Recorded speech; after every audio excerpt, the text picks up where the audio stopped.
అశాస్త్రవిహితం ఘోరం తప్యంతే ఏ తపోజనాః దంభాహంకార సంయుక్తాః కామరాగబలాన్వితాః.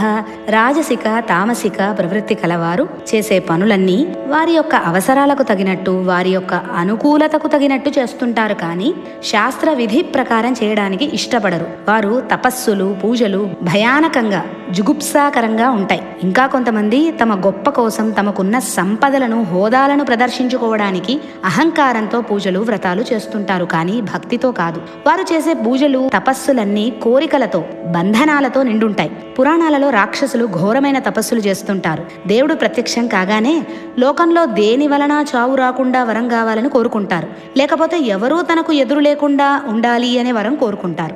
ఆ వరాలు పొందిన తర్వాత తమ బల పరాక్రమాలను ప్రదర్శిస్తూ హింసకు పాల్పడతారు. మరికొందరు తమకు వరాలిచ్చిన దేవుడి మీద చెయ్యి పెట్టి భస్మం చేయాలని ప్రయత్నిస్తారు. ఇటువంటి వారు ఆసురీ సంపద కలిగి ఉంటారు, కానీ వీరెవ్వరూ బాగుపడినట్టు చరిత్రలో లేదు. వారి వారి వరాల ప్రభావంతోనే వారు నాశనమయ్యారు, కానీ ఉత్తమ గతులు పొందలేదుగా.